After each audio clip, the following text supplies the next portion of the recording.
and welcome to TMF Debates Part 2 on Is It Okay to Be White? If you happen to miss Part 1, please click or tap right there to catch up with the full verbal fisticuffs before we continue. Now, to provide a quick recap, first we have Anti, who believes that we need to eliminate white privilege as much as possible, and in doing so, we're not discriminating against whites, we're just creating an equal playing field for all minorities. And then we have Pro, who's adamant that one's skin color shouldn't automatically devalue their worth or insist that they are racist.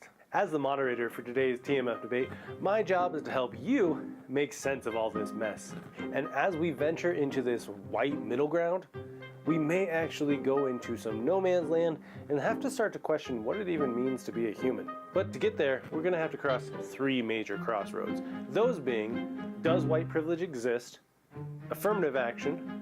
And does it make you a white supremacist to even say it is okay to be white? As we break down these three major points, if at any point you hear anything you agree or disagree with, please join the debate by commenting in the comment section down below. Now, let's get into it. As you may have picked up in the debate, Pro was very hesitant in not accepting that white privilege could exist or does exist. This is the first major crossroad in this debate, and the argument is over whether white privilege exists or not. Pro may be very hard pressed to even admit that white privilege exists, especially if they're white and successful. In my research, I found that successful white people were dismissive, if not outright hostile, to the concept that their race carried them through their life. For a white person who believes in a hard day's work and earning an honest dollar, the idea that their race earned their paycheck rather than their own talents is usually never considered, and as I said before, if it is, it's usually met with a very strong defense. Anti will want to tread carefully on this subject, especially if they're debating a white person. Not every white person is willing to admit that they have privilege. And privilege can be very hard to define. But before we can continue onward, you and whomever you're talking to are going to need to take the time to iron out contextually appropriate definitions for privilege. A few examples to help find privilege would be interactions with law enforcement and or judges, the general living conditions and the safety of the residents, special hairstyles and clothing accessories, and stereotypes that fill the media. Those are just a few examples that you can find privilege within, and so make sure that you and whomever you're talking to take the time to define privilege before going forward. Now, in the last TMF Middle Ground, I waited until the very end to bring this up, but now I want to bring it up here just because of the context that we're dealing with, which is race. It can bring up a lot of emotions and a lot of people can get heated very, very fast. So, make sure you take your own emotions into consideration, but also your own safety when talking about this conversation. There's no shame in walking away or changing the subject. There will be people out there that are not capable of having this conversation. You are not going to be able to debate every single person on this topic. So if you need to walk away, go ahead and do that. However, assuming that whomever you're talking to and you are able to stay open-minded and courteous enough, then let's sit back down and continue. Now that we've defined privilege, Pro is going to need to concede that white privilege does exist, it's unspoken, and largely overlooked. This is a point that Anti wins on just due to the mere exposure effect we are all bound to as humans. Now, I don't want to get too off track right now, but for those of you who don't know, the mere exposure effect is simply a psychological phenomenon that we all operate under, which states that the more you're exposed to something, the more favorable or neutral you're going to be towards it. Thus, as we see more white people in ads, movies, music industry, what have you, they have been exposed to us so much that we are going to subconsciously be more favorable or courteous or kind to a white person. Here are a few magazine covers that are from my local area that I just took with my phone, and I just want you to notice how many are actually white or have a lighter tone. These are the people that we're using as examples for what it is to be a person. Knowing that every single human operates under the mere exposure effect, it's not then a huge leap of faith to presume that we will automatically, without hesitation, be more courteous towards a white person. They are so commonplace that we never even have to worry about if they're a threat or not, because usually white people just fade out into the background. And even though that I said anti wins on this point, anti needs to make sure that they don't get overconfident, because minorities' mere exposure has been on the rise for a few decades now, and it's actually more of a hip and cool thing now to be a minority rather than in the majority. Continuing on with my marketing bias example, we will lead pro and anti into the next major crossroad. And this is a point that they may not be able to get past. Again, there's no shame in walking away, because this crossroad may literally be the most confrontational out of all the three, and that being if affirmative action is necessary.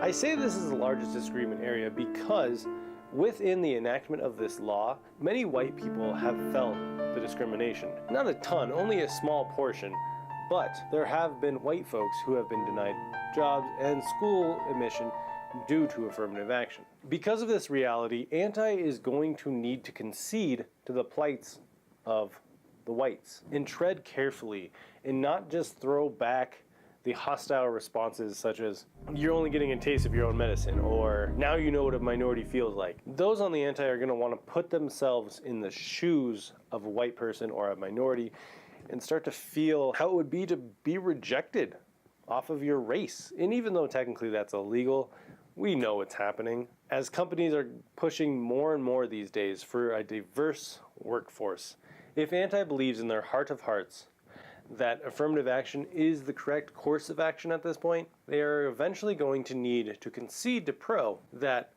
affirmative action will have served its purpose at one point in time and will need to be done away with. We will then have to give pro a point in honoring the fact that a merit-based society would actually be more beneficial to us rather than a racial-based society. And you can continue this debate as a consumer with such prompts as, if you go to a movie, would you like the actor or actresses to perform well? If someone applies for a job, should they be hired because they're qualified? When you buy a product from a store, do you want it to work as advertised? The ultimate effect of affirmative action is to ensure that minorities have as many opportunities that were previously reserved just for white privilege. And this is a point that anti does not need to surrender to continue the debate. Again, the important concession is, on anti side at least, is to continue to be open to the idea that once affirmative action has run the course, we have to get rid of it to ensure that we're treating everyone equally. If anti is unwilling to do so and refuses to actually realize a future where whites and minorities stand on equal footing, the conversation's over. On the same token though, if pro is not willing to accept the affirmative action's necessity and the growing pains that will go along with that, the conversation's over. So this is a major crossroad that we need for both sides to give up their defenses and start to talk about what does the future actually look like once we have worked through these growing pains and we're no longer discriminating against people solely based on race. Assuming both parties are able to stay open-minded, we can finally move to the final major crossroad in this debate, and that is, does it make you racist to say it is okay to be white? And I know we didn't cover this a ton in the verbal fisticuffs portion of this TMF debate, but it is an important issue to address, as European heritage often does include genocide, slavery, and many, many other inhumane acts. It is okay to be white can be seen as a divisive phrase in this day and age because we live in the age of knowledge and information, and no longer can people hide from history. I purposefully only mention this so seldomly because I honestly see this as a distraction and encouraging racism against whites, which is not the same as encouraging and ensuring equal opportunity for all. However, I can totally see how someone who supports the Black Lives Matter movement can see this phrase as an attempt to undermine their cause. While I also can see someone who supports the All Lives Matters movement that they don't see this phrase as harmful in any sense. Anti may be pushing back hard at this point on their stance that If you're proud to be white, then you're proud of being part of genocide and slavery, to name just a few. And to move the debate forward, they're going to need to concede that just being proud of who you are doesn't necessarily mean you're proud of your ancestors' actions. So by and large, this is a point that pro wins. However, pro is going to need to concede that the phrase, "it is okay to be white," is currently being used by white supremacists and Nazis to promote and further their hate-filled agendas, and that's not okay. If that's the case, anti will win this point. And so you can see how this becomes a real distraction, because Nazis are a real thing and a real issue that we need to deal with as a society. However, we should not go down the path of labeling anyone who wants to be proud of their heritage as an automatic Nazi. If anti is able to let go of the idea that the sins of a parent, in this case the ancestors, are not the sins of the children, or in this case the current generation, then we'll be able to move forward. However, if they're insistent that all innocents just being proud of their heritage makes them racist, then again we're dead in the water. Assuming anti and pro are able to concede to the fact that it is okay to be white doesn't necessarily mean that they're racist, then we can finally move into the middle ground. Having tackled the existence of white privilege, having tackled whether affirmative action is necessary or not, and getting past these simple words, we are now ready to move into the middle ground of this debate.